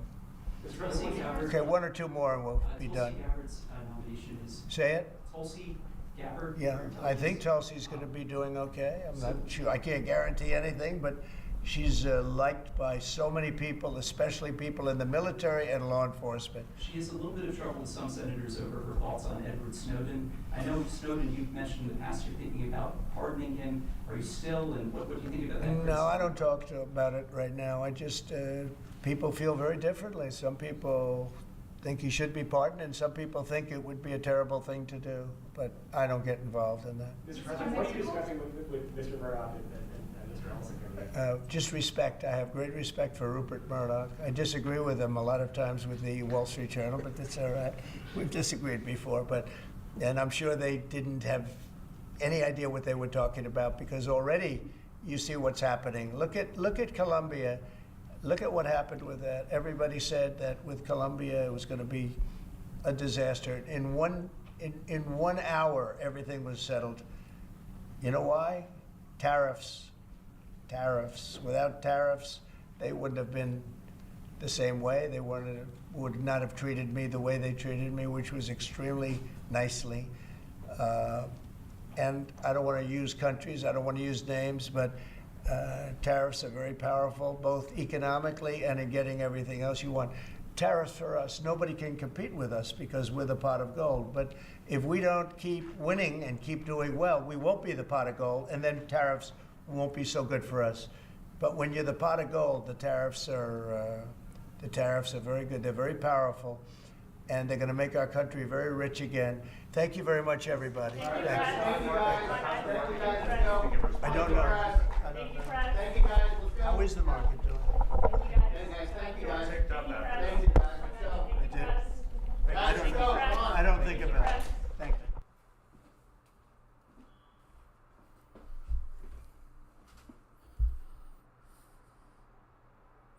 Thank you very much. We had a busy day.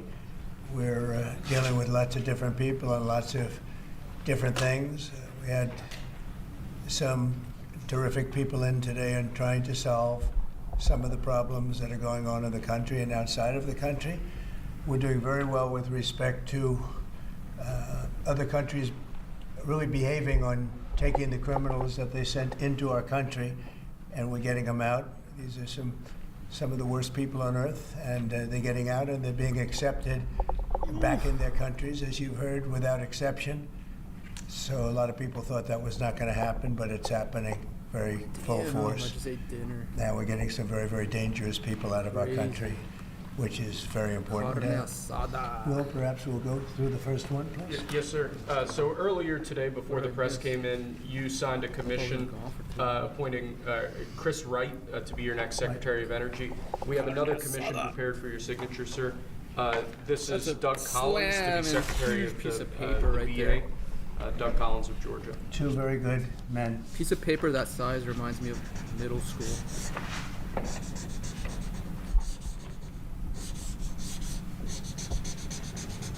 That hair, though. Okay. Thank you, sir. It's like cotton. Next up, in light of numerous actions taken by a number of bodies of the United Nations, which exhibit a deep anti-American bias, I kind of want to we watch have an an executive old order Joe Biden one and prepared see the for your difference. attention that would withdraw the United States from the UN Human Rights Council, would withdraw the United States from the UNRWA, which is a refugee organization. Comment down below also if you want me to review watch a American Joe Biden involvement one next. In UNESCO, which has also exhibited anti-American bias. More generally, the executive order calls for a review of American involvement and funding in the UN in light of the wild disparities in levels of funding among different countries that, as you've expressed previously, is deeply unfair to the United States. So I've always felt that the UN has tremendous potential. It's not living up to that potential right now. It really isn't, hasn't for a long time. It has, there are great hopes for it, but it's not being well run, to be honest, and they're not doing the job. A lot of these conflicts that we're working on should be settled, or at least we should have some help in settling them. We never seem to get help. That should be the primary purpose of the UN, the United Nations. And again, it's got great potential, and based on the potential, we'll continue to go along with it, but they got to get their act together.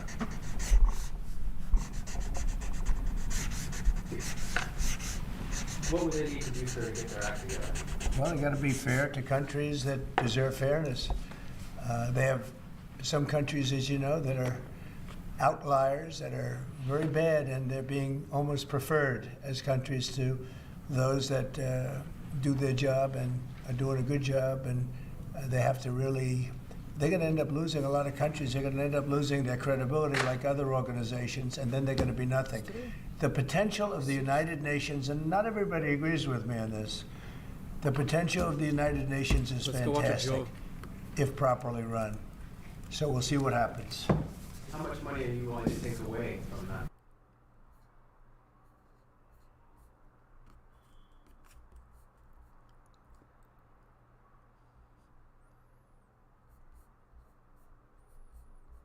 All right, let's see Biden's. Well, he doesn't have any like signings. If you think your Irish grandparents are wondering, my great-great-grandparents that get here in 1846 and went, what in the hell's going on? I want to thank you for the warm welcome, but please, not so loud. Donald was listening. Sleepy Don. I kind of like that. I may use that again. What the hell? Sleepy Don? Kelly O'Donnell, President of the White House Correspondents Association, thank you for having me. Thank you, sir. But Kelly O, let's be honest. You're way too young to be president. It's been a year since I delivered this speech, and my wife Jill, who's with me tonight, was worried how I do. I told her, don't worry, just like... Have you guys seen the video where Doug Emhoff kisses Joe's wife on the mouth? Riding the bike. She said, that's what I'm worried about. This guy's face is crazy.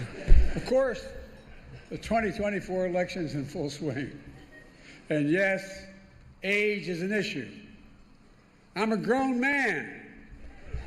Senior running citizen. against a 6-year-old. Also a senior citizen.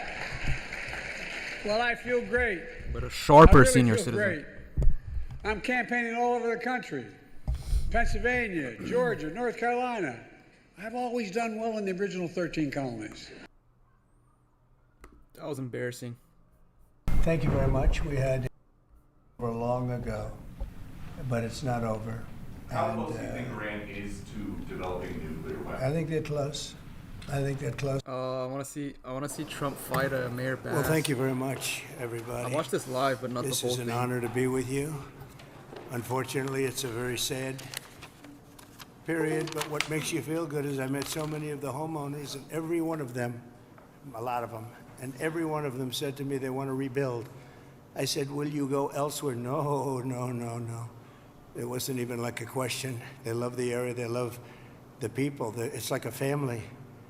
It's incredible, actually, when you see some things like that. We just left North Carolina, and we had just a similar type of disaster. It was water instead of fire, but boy, that water did damage like I've never seen before. And then you come here and you see this. But the people are so amazing, and your fire department was so beautiful. Every one of them is in perfect physical shape. I said, what do you guys do? They have very high standards, I can tell you. And we took pictures with all of them, but very nicely they gave us a little helmet. And I said, you wear this, huh?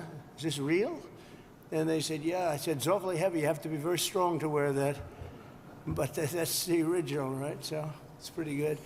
But I just want to thank everybody. We're going to be with you. Your governor met us at the plane, and we had a good talk, very, very positive talk. We have to work together to get this really worked out. I don't think you can realize how rough it is, how devastating it is until you see it.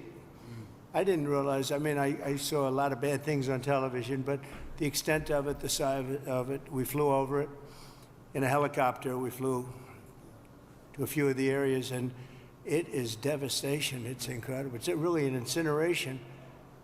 Even some of the chimneys came down, okay? When you have the chimneys come down, you know that's pretty hot stuff, and a lot of them were down. That was a bad sign, too. But I just want to commiserate, and we're going to celebrate. We'll be back to celebrate one day soon, I hope soon. The federal government standing behind you, 100%. The First Lady and I are in California to express a great love for the people of California. I've had great support always in California. We did very well recently, as you know, relatively speaking, at least I can say. And it's been amazing. I have property in California, not too far away, actually, right up the road in Palos Verdes, a big property. And I've always loved it. I've always loved being here. But we have to grieve for the 28 Californians who have tragically perished. And sadly, you're going to be finding more. And that's going to be very sad, because I know people are missing. And when you look at that kind of incineration, you know what's going to happen. You're going to find some more. But with all that we've gone through, I watched your firefighters. And they were really fighting at a big disadvantage. I got to know a lot of them just now, and they're incredible people. They were so happy. They were saying, congratulations, sir. You know, they're thinking about country maybe even before this location that they all love. But I'm pleased to be joined by many of the great California leaders, both Democrat and Republican. And it's an honor to meet some of you I didn't know, but I know every one of you by name. LA County Supervisor Catherine Barger. Thank you, Catherine, very much. Mayor Karen Bass. Thank you, Karen. It's nice to meet you. Representatives Jay Obernolte. Where's Jay? Jay, hi, Jay. It's been a tough period, Jay, right? Vince Fong, Kevin Kiley, Vince and Kevin, hi. Hi, Vince. a man I know very well. I know him too well, actually. And I say that actually with love because he's actually been a great congressman for a long time, and he's a great leader, and he loves the area as much as anybody, right, Daryl? So Daryl Issa, young Kim, congratulations on an excellent career. I appreciate it. Another one I know pretty well is, to put it mildly, is Tom McClintock. And he's been with us for a long time. We have some interesting things going on in Washington. And it's an honor that you guys are here. Thank you, Daryl, very much, Tom. George Whitesides. Good, George. Thanks. It's a great name, too, by the way. Brad Sherman. Oh, I know Brad well. I know Brad, but that's all right. We're on the same side of this one. I know that. We'll work together, Brad, very well. A lot of respect. And Presidential Envoy Rick Grinnell, who's done a fantastic job for me over the years. He was ambassador to Germany, and he was fantastic. So 2.5 weeks ago, over 100-mile-an-hour winds transformed the Palisades fire and other areas, too, into absolute infernos of death and destruction. And this is already the most expensive natural disaster, they say, in American history. That's pretty amazing. The numbers are going to be staggering. Most importantly, we have to get it built, and we have to hopefully find as few people as possible. We have already too many, 28 at least, they say. We're going to work very hard with the mayor, the governor, the supervisor, and everybody, and get the resources behind you. And we have some amazing people, and we have some amazing fighters for things like this. I also had the concept of getting some of the best developers in the country. I've had so many calls from developers, and they want to come in. They don't want anything. They just want to come in and help, and they really know how to get things done and get things built. I would ask that the local officials, because we're going to essentially waive all federal permits. We're going to have you go very quickly, because a federal permit can take 10 years. We're not going to do that. We don't want to take 10 days. I would.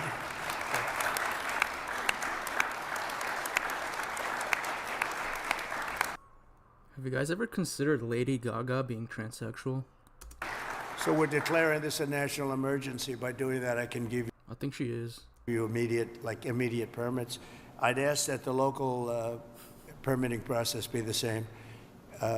Some of the people were saying they're going to be forced to wait 18 months for their permits, and I don't think you're going to do that. I can't imagine that. So they are literally in a position right now they'd like to start tonight, and they'll clean their site, they'll do everything. They just want to start, and they were very concerned with the 18 months. So I'm sure you can get it down to, I would say, not even 18 days. They are ready, Mayor. They are ready to start. I met so many of them. The fire took place. It's nice and cool there now, and they want to start taking the debris. They want to take the debris. They want to do everything. They'll get rid of everything. They're going to do it by their own hand. And you're going to see some amazing things happen. So we're waiving the federal permits. Either waive them or give them to you so rapidly it's going to be essentially the same thing, but we're going to try and just waive them. And we'll rely on the local, but the local, I hope, is going to do the same exact thing. They're literally ready to start right away tonight. Yeah, for real. So if you could I know someone that's trying to almost build the his same house thing already. or the same thing would be great. For a building permit, you're going to have to check things out a little bit. A lot of them, every single one of them said they're going to rebuild. I didn't have one person say they're selling or they're leaving or they're disgusted. They love their community, and it's incredible. We even had one from your neck of the woods, right? Yeah. Do you want to stand up? It was so nice the way she greeted my wife in a very different language, right? And it was very nice to see. And you're staying and you're going to rebuild and everything else. Yeah, everybody. So it's really great. So I'm signing an executive order to open up the pumps and valves in the north. We want to get that water pouring down here as quickly as possible and let hundreds of millions of gallons of water flow down into Southern California, and that'll be a big benefit to you. If you don't want it, you're going to tell me, but I can't imagine it. I tell you who does like it is the fire department. When I said that, they were very happy with that. They didn't mind hearing that. But we have a lot of water that is available, and I hope you can work that out among yourselves. But I think this will show that we have to have that water. We have to have that water. You're talking about unlimited water coming up from the Pacific Northwest, even coming up from parts of Canada. And it pours down naturally. It has for a million years. For a million years, it pours down. You'll never run out. You'll never have shortages, and you won't have things like this. And when you do, you'll have a lot of water to put it out. So I'm going to ask that you figure that out. But I really strongly recommended this 7 years ago, and I think I'm going to just do it. If you have big problems, you're going to let me know, but I just can't even imagine it. But we're also surging federal resources and assistance to the state, and California must adopt the common sense policies to prevent fires, and we all know that. You know, we were talking 7 or 8 years ago, I was talking to people from Austria, people from Finland, people that live in forests. One of the gentlemen, he always talks about this. One of the top great leaders of Austria said, we don't have forest fires, and we have trees that are actually far more flammable than they have in California, but they literally rake their forests. They take down, if a tree comes down, they take it down. They say you have 18 months. After that, it's like a matchstick. And I know environmentally, some environmental groups like the trees to just melt into the ground, but when they do melt into the ground, they become an inferno. So I think you're going to have to change your ways in terms of that. You have 30 years of leaves, and those leaves are dry as a bone, and they burn. You know, interestingly, because I was at Paradise, who is the general, right? A long time ago, I was at Paradise. What a beautiful paradise it was. And how is it doing, by the way? Are they rebuilding, right? Remember when he said, you were up here, President. I went there. I never saw anything like it. But you know what amazed me? I'll never forget it. The trees were okay, because the trees are loaded with water. They sucked that water out of the ground, and this was an inferno, just like, I would say no different than this. And it was also the wind that caused a lot of problem. I mean, you had tremendous winds that there's not a lot you're going to do with. You had up to 100-mile-an-hour winds. It's unheard of. But when I was in Paradise, I noticed that the trees, they were dark on the bottom, but they were absolutely living, and they lived. Because they're soaking wet. But the trees that were on the ground, within 12 to 18 months, they say 18 months at a maximum, you have to cut them up, take them away, because they're matchsticks. But we saw that. You saw that with me. I commented at the time. I said, look at this. The house is burned down, and the tree is standing, and it's, other than being a little different color on the bottom, and it went through an inferno. It's amazing. It's soaking wet. So I think they have to do it. It's called management of the floor. And when the gentleman from Austria and also Finland and other countries, they said we manage the forest floor very, very carefully, and we don't have forest fires. You know, they just don't have them. So I'm sure you're going to do the same thing. So there can be no golden age without the Golden State. It's a great state. It's a fantastic place, and we're going to have a big celebration soon. We're going to come back, and we'll come back as much as you need, and we're going to turn it around, and we're going to open the coffers. You know, America wants us to be taken care of. This was a horrible thing to watch, and the way it just kept going and going, and then they'd find another area. It was like a genius on the other side. The fire was a genius, the way it kept moving, but we're not going to stand for it. I just met with the Olympic people, and they're all set to do a real job. So we have the Olympics, and I got them. You know, it was very interesting. I made the deal with the Olympics. I was called by your former mayor, and he said, would you call the Olympics? Because I must tell you, the Democrats, as you know, we're not calling. I'll continue. 13 minutes. I'll continue tomorrow. Thanks for stopping by. Like and sub. Comment down below what else you'd like to see. I want to do some reactions to, like, drifting and all that. street takeovers. I might do that tonight actually. Street takeover. And then I also want to do like reacting to F1. I like the NBA. Just like the random things I like.